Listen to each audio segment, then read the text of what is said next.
네, 여러분 안녕하세요. 성경 일독하기 아는 만큼 봅니다. 오늘은 창세기 9장에서 12장입니다. 네, 형광펜 좀 꺼낼게요. 네, 9장에서 12장입니다. 이제 바로 갈게요. 9장의 핵심은 노아 언약입니다. 하나님께서 이제 언약을 맺으세요. 홍수 이후에 그 언약의 내용은 다시는 이제 홍수로 멸하지 않겠다라는 거죠. 네, 이건 넘어갈게요. 그런데 이제 홍수로 멸하지 않겠다 이 언약하시고 이 홍수가 끝나고 난 후에 사실 홍수가 시작한 이유가 그거잖아요. 하나님 창조하셨을 때 이 보기 좋았는데 이 죄가 관영되어서 이 보기 좋지 않음이었고 일종의 하나님께서 다시 시작하는 의미로 홍수로 이 멸하시고 다시 시작하게 되죠. 그런 의미에서 일종의 재창조 사건이라고 이 홍수 이유는 재창조 사건이라고 볼 수가 있어요. 진짜로 뭐 하나님이 다시 창조하셨다는 게 아니라 이 의미적으로 재창조 사건이라고 볼 수 있습니다. 그래서 창조 언약 때 하셨던 약속이 다시 나와요. 그래서 하나님이 생육하고 번성하여 땅에 충만하라 이것들 우리 보면 이 창세기 1장에서 많이 보는 장면이잖아요. 매년마다 이제 성경 보실 때 창세기부터 보실 텐데 이 부분은 거의 외울 정도로 많이 보시는데 하나님 복 주시면서 생육하고 번성하여 땅에 충만하라 블라블라블라 이렇게 하는 것들이 창조 때 나오는데 재창조 사건에서도 당연히 나온다는 거죠. 성경이 어떤 의도로 우리에게 이걸 기록하고 있는지 우리가 볼 수 있는 겁니다. 그런데 좀 달라지는 게 있어요. 이 땅의 모든 짐승과 공중의 새와 모든 것과 뭐 물고기를 뭐 이제 뭐 다스려라 막 이런 식으로 말씀하셨는데 그게 달라진다는 거죠. 너희를 두려워하게 되고 무서워하게 되고 너희 손에 붙이게 됐다. 약간 달라지는 것이 있습니다. 이게 일종의 관계의 변화가 좀 생긴 거죠. 죄가 들어오고 난 이후에 관계가 좀 변화된 모습들이 나왔다는 것을 우리가 볼 수 있습니다. 그만큼 이 보기 좋았던 창조의 사건을 죄가 심각하게 일종의 재창조 사건임에도 불구하고 죄라는 것이 심각하게 망쳐가고 있다라는 것. 그래서 얼마나 성경이 죄라는 것을 중요하게 다루고 있는지 그것들이 얼마나 관계를 파괴하고 이 아름다운 하나님이 그 목적하셨던 것들을 망쳐버리는 것이었는지 사실 죄는 우리가 지는 거잖아요. 그것들이 얼마나 이 하나님이 만드신 세상을 망치는지를 우리에게 잘 보여주는 것이 또 이 장면이라고 볼 수 있죠. 네. 노아와 세 아들들 이야기도 나와요. 뭐 노아가 술 취해서 벌거벗었는데 이 세 아들들이 그걸 어떻게 대처하냐에 따라 뭐 이렇게 뭐 운명이 갈리는 그런 모습이 나오는데 셈함 야벳으로 나뉘잖아요. 이거 가지고 이제 뭐 백인, 흑인, 황인 막 이렇게 얘기하는 분들이 있는데 이 말도 안 되는 소리죠. 뭐 아시아 대륙, 이 아프리카 대륙, 유럽 대륙 이렇게 뭐 나눠졌다 이렇게 생각하시는데 10장에 이들이 어디로 가게 됐는지 지형이 나옵니다. 근데 지형을 보면 약간씩 서로 간에 섞여 있어요. 그러니까 뭐 이걸 가지고 이 백인종, 흑인종, 황인종 해가지고 옛날에 막 그런 거 있었잖아요. 흑인들 노예로 만드는 걸 정당화할 때 함 같은 경우는 이제 뭐 그런 잘못을 저질렀으니까 너희가 흑인종이 됐고 뭐 그런 말도 안 되는 헛소리 그런 거 생각하지 마십시오. 네.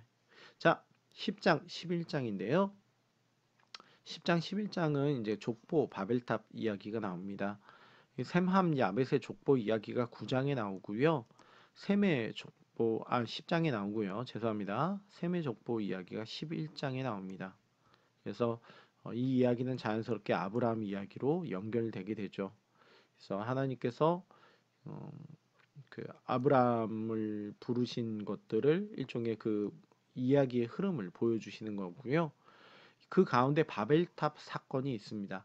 그러니까 이렇게 많이 그 사람들이 있게 됐는데 이제 셈함 야베 통해서 또 많이 있게 되는데 이게 어떻게 또 하나님이 흩어지게 만드셨느냐?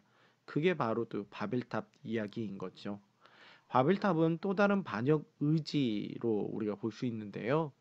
뭐 그들이 바벨탑을 세운 이유가 뭐냐면 이 하늘의 꼭대기가 닿게 하고 자기들 이름을 내고 지면을 흩어진 면하고 이 각각의 것들이 다 하나님을 향한 반역의 의지인데 그 중에 하나만 얘기하면 온 지면의 흩어짐을 면하자라고 말하는 게 있어요. 근데 하나님이 창조하셨을 때 그리고 일종의 재창조하셨을 때 땅에 충만하라는 명령을 계속 내리십니다. 네, 1장에서도 9장에서도 얘기하세요. 근데 그들은 그렇게 안 하겠다는 거죠. 하나님 향한 반역의 의지였다는 거예요. 그런데 하나님께서 뭐 또다시 홍수처럼 쓸어버리지 않은 것은 일종의 노아 언약이라는 것도 우리가 기억하면 될 것 같습니다. 네, 그 이제 12장으로 넘어가면 하나님께서 아브라함을 부르시는 장면입니다.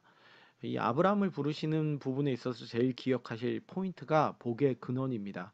이 복의 근원이라는 것, 그러니까 이게 상당히 중요한 부분이죠. 아브라함을 통해서 다른 이들에게 복이 흩어져 갈 수 있게 하는 것, 이게 하나님이 아브라함 부르신 이유라는 거예요.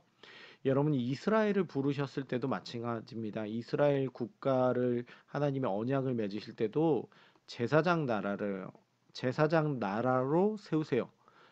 그 이야기는 뭡니까? 이스라엘 한 나라만을 위한 게 아니라는 거죠. 우리가 예수 믿은 것도 마찬가지입니다. 여러분들이 예수 믿은 게 복인데 그 이유는 뭐냐면 여러분들이 복의 근원 되는 거예요. 이 복이 흩어지게 해주는 역할을 여러분이 감당해야 된다. 이 이유죠. 아브라함을 그렇게 복의 근원으로 만드시는 데 있어서 두 가지 포인트를 기억하시면 좋아요. 단순히 12장에만 나오는 이야기가 아니라 아브라함이 이제 아브라함처럼 우리가 흔히 생각하는 뭐 약간 성인군자 같은 아브라함처럼 이 커가는 데 있어서는 이 두 가지가 있었습니다. 뭐냐? 아브라함을 아브라함 되게 하시는 하나님이라는 거죠. 하나님이 아브라함 부르셨을 때 그가 잘나서 부르신 게 아니었어요. 12장을 보면 못난 모습 나오죠.